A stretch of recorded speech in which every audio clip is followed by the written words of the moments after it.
What is called capitalism might more accurately be called consumerism. It is the consumers who call the tune, and those capitalists who want to remain capitalists have to learn to dance to it. Welcome to the High Finance Consulting Podcast, where studying experts elevates expertise. Today we're going into part 2 of the influential work of Dr. Thomas Sowell in his book, Basic Economics, A Common Sense Guide to the Economy. The quote that you heard at the beginning of the podcast is one of the quotes that I read in part 2 while I was reading this book that really stuck out to me. This perspective emphasizes that the fundamental power in a free market capitalist system rests with the consumers, not the producers or owners of capital. Part 2, Industry and Commerce, examines the internal mechanics of business within a market system, emphasizing how profits and losses act as the crucial incentives and feedback mechanisms that drive the economy. This section covers the dynamic process of creative destruction, something we talked about in part 1. The constant rise and fall of businesses as they adapt to consumer demand and innovation, and the essential role of specialization in distribution, including middlemen, and increasing efficiency. It analyzes the economics of big business, discussing issues like monopolies, economic regulation, and antitrust laws, often arguing that government intervention can stifle the very competition it aims to protect.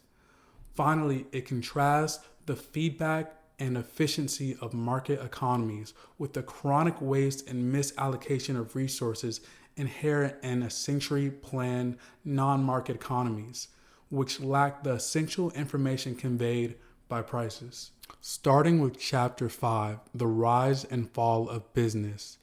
Chapter 5 reminds us that the market is a brutal, creative ecosystem. Business failure isn't a market flaw, it's a necessary clearing mechanism. And that clearing mechanism can be shown in the story of the horse and buggy industry. The industry's unassailable position. At the turn of the 20th century, the horse and buggy industry, including blacksmiths, harness makers, carriage builders, and livery stables, was a vast, established, and economically dominant sector in the United States. It employed tens of thousands of skilled workers and represented significant fixed capital. No one seriously questioned its long-term necessity for transportation. The industry's eventual demise was triggered not by government regulation or internal mismanagement, but by a superior technological insight, the perfection and mass production of the automobile. Sowell points out that initially automobiles were expensive, unreliable toys for the rich. A horse and buggy was often the far cheaper and more practical choice. The established industry could have easily dismissed the car as a nice luxury item. However, as Henry Ford implemented the assembly line and achieved massive economies of scale, the automobile's cost dropped dramatically and its reliability improved. The car became a genuine substitute that offered overwhelming advantages. Speed and range. It could travel farther and faster than a horse. Reduced maintenance. It didn't require feeding, watering, or constant stable care. Scalability. Factories could churn out millions of cars, whereas the production of horses was limited by biology. The businesses built around the horse, the specialized craftsmen, the livery stables, and the carriage manufacturers could not simply pivot. Their specific knowledge and fixed capital became obsolete. The harness maker could not become an engine mechanic overnight, and the carriage factory was not optimized to build steel bodies. This shift demonstrates that the market does not care how long an industry has existed or how many jobs it supports. The market is driven by consumer value and efficiency. Once the automobile represented a fundamentally more efficient and cheaper way to meet the demand for personal transportation, the decades-old horse and buggy industry was condemned to collapse. This serves as a powerful illustration of creative destruction, where the creation of the new automobiles necessarily requires the destruction of the old horse-based infrastructure, even when the latter was a paragon of economic stability. Sowell notes the stark reality. About half of all new businesses fail to survive for 4 years. This failure rate is a vital economic signal. A loss making business is misallocating scarce resources. The market, through that loss signal, forces the release of that capital and labor, which are then redirected to more productive uses. The failure is the market correcting an error. And this error is what you can see in Chapter 6, the role of profits and losses. The forces that drove A&P's fall are the subject of Chapter 6, the irresistible power of profit and losses. We talked about their story in Part 1, and it's a recurring theme not just with A&P, but with multiple industries. We'll get into a story about the railroad line and its unprofitable story in the mid-20th century. Sowell highlights profit as a price paid for efficiency. Profit is not arbitrary, it performs a vital economic function. He has a quote, "It's the reward for foresight and risk. The initial high profit earned by a company that pioneers a cheaper technology is the incentive that funds the R&D. It's also the resource GPS, as high profits attract investment. Capital flows to where the profit rate is highest, thereby allocating resources to where consumers most want them." And on the contrary, he highlights losses as the anti-waste mechanism. Losses are the indispensable partner to profits. They provide necessary discipline. In a capitalist economy, the cost of efficiency is the price paid for profit. In a socialist economy, the cost of inefficiency is the scarcity of goods and services. Now let's talk about the story of the unprofitable railroad line, the economic dilemma. Sowell describes a scenario common in the mid-20th century where a particular segment of a railroad line consistently loses money. The railroad company decides to petition the government to abandon that line. The public outcry often focuses on the physical cost and the social need. The tracks are already there. The equipment is already owned. The community needs the service.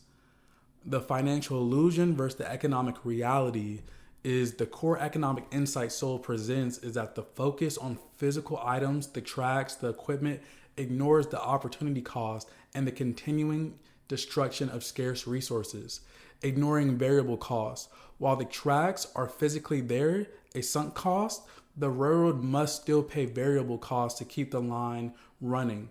Fuel for the locomotives, wages for the train crews, maintenance for the rail cars, and ongoing repairs to the track itself. The loss signal. The fact that the line is operating at a loss means the revenue generated by the line is less than the variable cost required to run it. Destruction of resources. In the eyes of the market, the railroad is effectively destroying capital. It uses $1.10 worth of scarce, valuable resources, fuel, labor, etc., to produce a service that the public, through its purchases, values at a cost only of $1, the revenue. The role of the loss in reallocation. The story punchline is that the loss acts as the corrective force by allowing the railroad to abandon the line. The loss stops. The company stops incurring these variable costs that exceed revenue, preventing further waste. Resources are liberated. The fuel, the labor, and the equipment previously tied up in that inefficient operation are now freed up, liberated to be used elsewhere in the economy for profitable railroad lines or other industries entirely when they can generate greater value for consumers. Sowell argues that forcing the railroad to continue operating the line simply because the physical assets exist would be forcing them to perpetually waste valuable resources. The loss, therefore, is an essential mechanism for efficiency, forcing those resources to be reallocated to a higher value to use. The consumer in the aggregate almost ultimately benefits from this reallocation.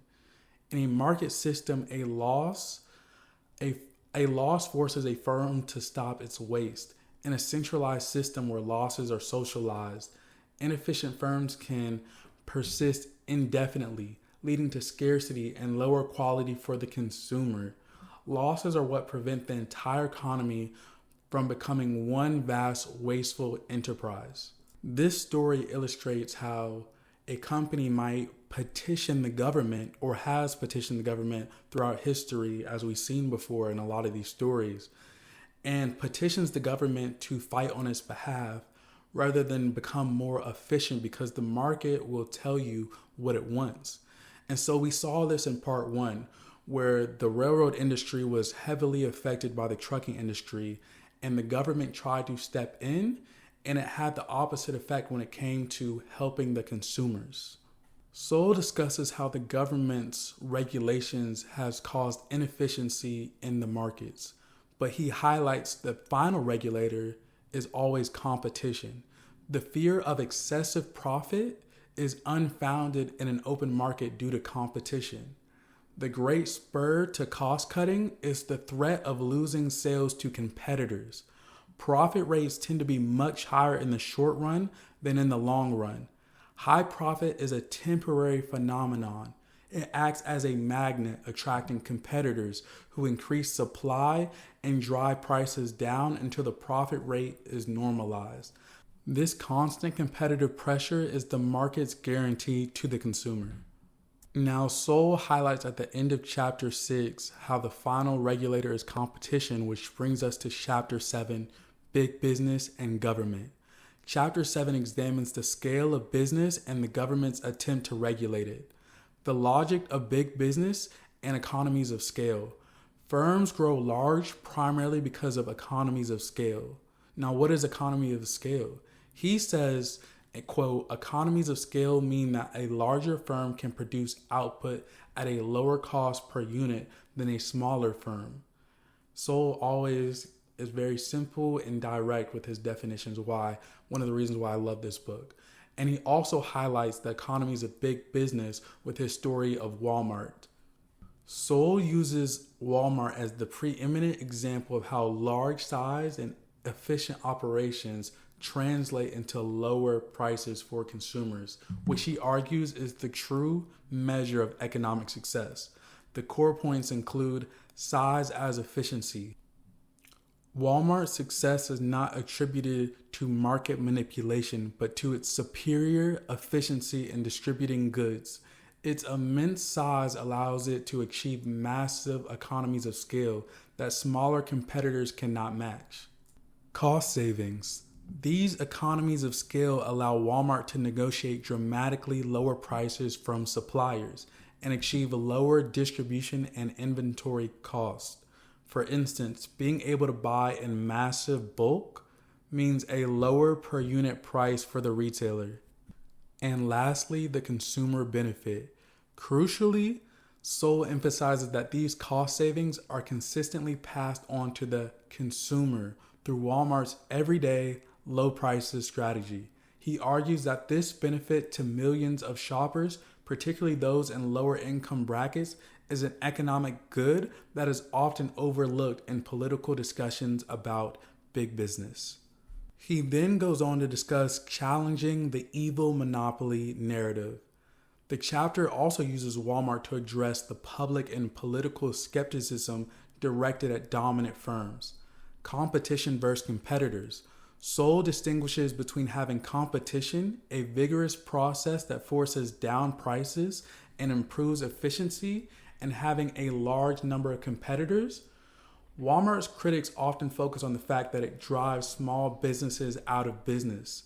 Sowell's economic argument counters that the death of inefficient competitors like the old Sears or mom and pop stores is the mechanism by which the most efficient use of scarce resources is achieved. And then you have the threat of losses. While Walmart is a massive success, the chapter implicitly reminds the reader that no business, regardless of its size, if you look at the chapter, it talks about how Sears had its downfall, is immune to the pressures of the market. If Walmart becomes inefficient or fails to adapt to new technologies or consumers' preferences, as Sears did, as Kodak did, it too can face losses and ultimately decline. The constant threat of losses is what keeps even a dominant company like Walmart relentlessly focused on lowering cost. In essence, Chapter 7 uses the Walmart story to show that big business is not inherently bad. Rather, a company's size often reflects its success at reducing costs and improving efficiency, which directly benefits the public. Now, Chapter 7 really highlighted efficiency, and now we move into Chapter 8 talking about specialization and distribution. Chapter 8 takes us into the complex world of logistics, focusing on how goods move from the producer to the consumer. The efficiency of the middleman. The middleman, the wholesaler, the retailer is not a redundant cost adder, but a highly efficient specialist in transactions. There's a quote that Sowell has where the middlemen survive by performing functions more cheaply than either the producer or the consumer can perform them. They earn their profit by managing the massive coordination costs involved in inventory, transportation, and retail space. Costs that would be far higher if individual producers or consumers try to handle them directly. Now let's talk about one of the biggest middlemen and suppliers in the book. They use it as an example for the regulation and antitrust laws that the government attempts to intervene and use to control the marketplace.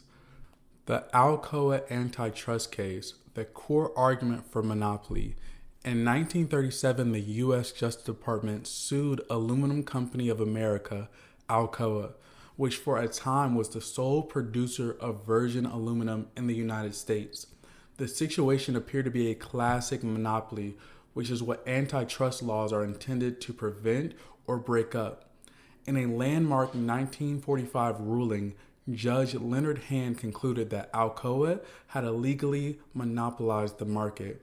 The judge's reasoning focused not on Alcoa's current conduct, like price gouging, but on its success and efficiency. The unintended grounds for conviction. According to Sowell, the most astounding aspect of the case was the reasoning used for Alcoa's conviction.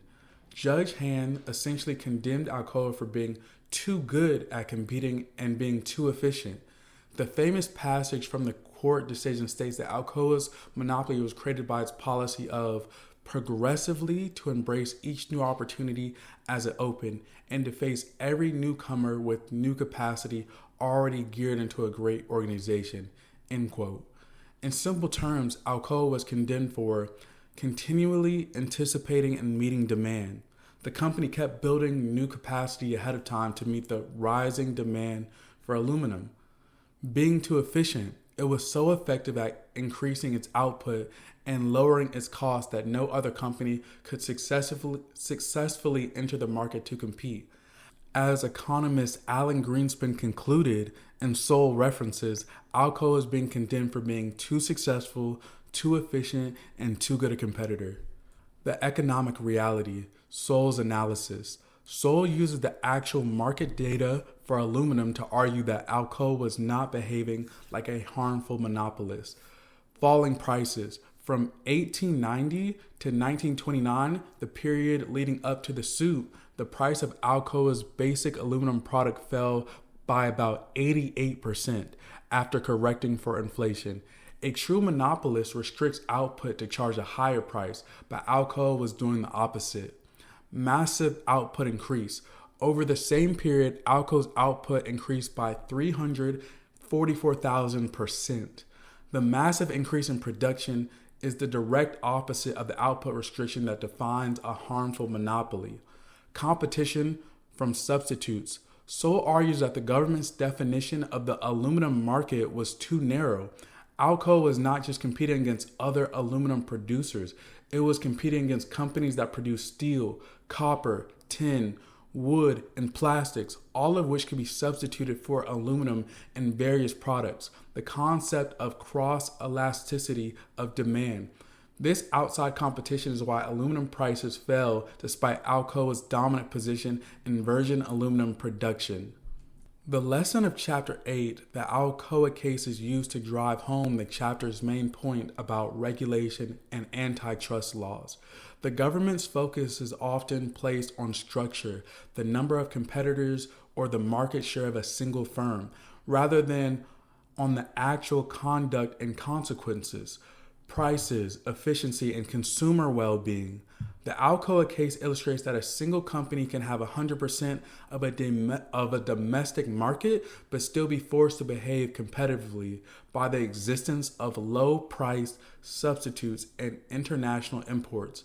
For Sowell, this example shows how well-intentioned antitrust policies can misfire and penalize a company for the very economic behavior, efficiency, low prices, high output that benefits consumers.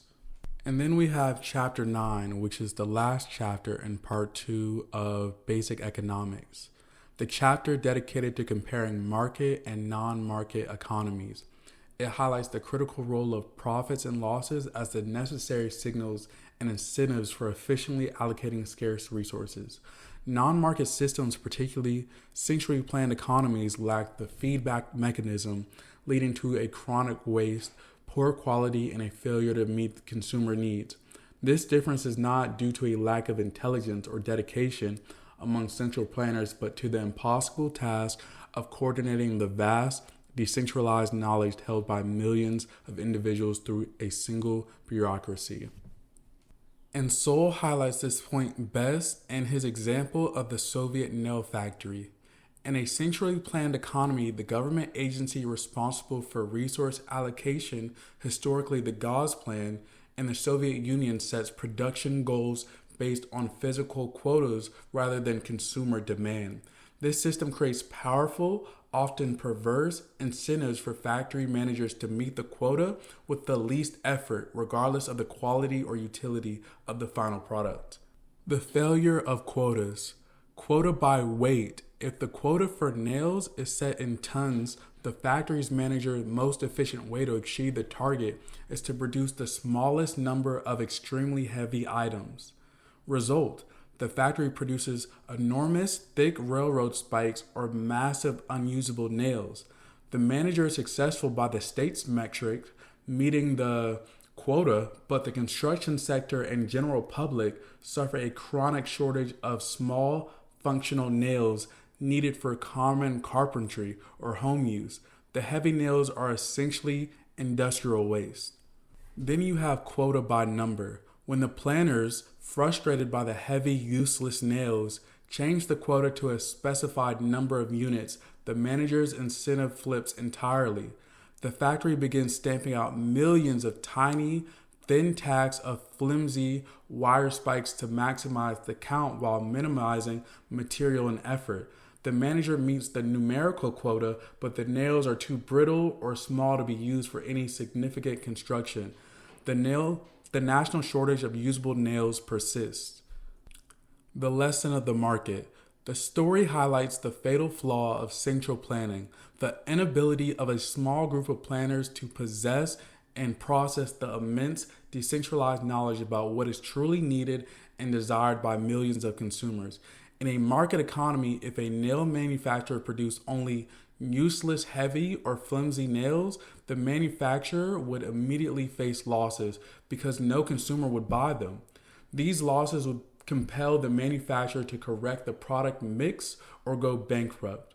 Freeing those resources to be used by a competitor who can make the right product, the price system acts as the crucial information transmitter and automatic correction mechanism that central planning wholly lacks.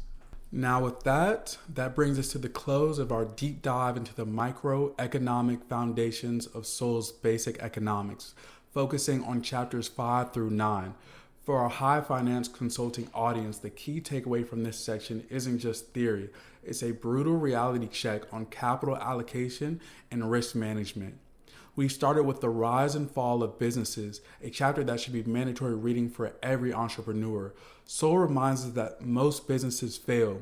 This churn isn't a pathology, it's the market's efficient mechanism for clearing capital from its least productive uses. Your core question should always be, is this firm's failure a necessary loss that benefits the overall economy? This leads directly to profits and losses. We often focus on profit as the reward, but remember the losses are the indispensable signal. A company that experiences losses is effectively being forced to liquidate its misallocated assets. Our discussion of big business and antitrust in chapters 7 and 8 offers a powerful lens for regulatory strategy. The lesson from the Alcoa case is that market share dominance is not the same as market power. If a firm like Alcoa is driving prices down by 88% and expanding output by 344,000%, as Sowell notes, they are acting as a fierce competitor, not a monopolist. Your analysis must always focus on conduct, price, output, innovation, over structure, market percentage. Competition from substitute steel, plastic, international producers is the real constraint. Finally, market versus non-market economies, Chapter 9, provides the ultimate comparative advantage analysis. The recurring failure of the Soviet system, like the nail factory that produces uselessly heavy or flimsy nails based on arbitrary quotas, is a textbook example of information failure. In your work, whether public or private, understand that the profit law system is the only scalable information processing network that can effectively coordinate millions of complex economic decisions. Any attempt to replace that feedback with centralized mandates is doomed to result in massive economic waste. The core takeaway is this: economic laws are not political decrees. You can legislate a price, but you cannot legislate supply, demand, or productivity. I'll leave you with this one final powerful Sowell quote to ponder as you look at economic news this week. Much of the social history of the Western world over the past 3 decades has involved replacing what worked with what sounded good. Thank you for tuning into the High Finance Podcast. We hope this deep dive into Sowell's principles gives you a clearer lenses through which to view market forces and government policies. Until next time, keep studying the experts and you'll keep building your expertise.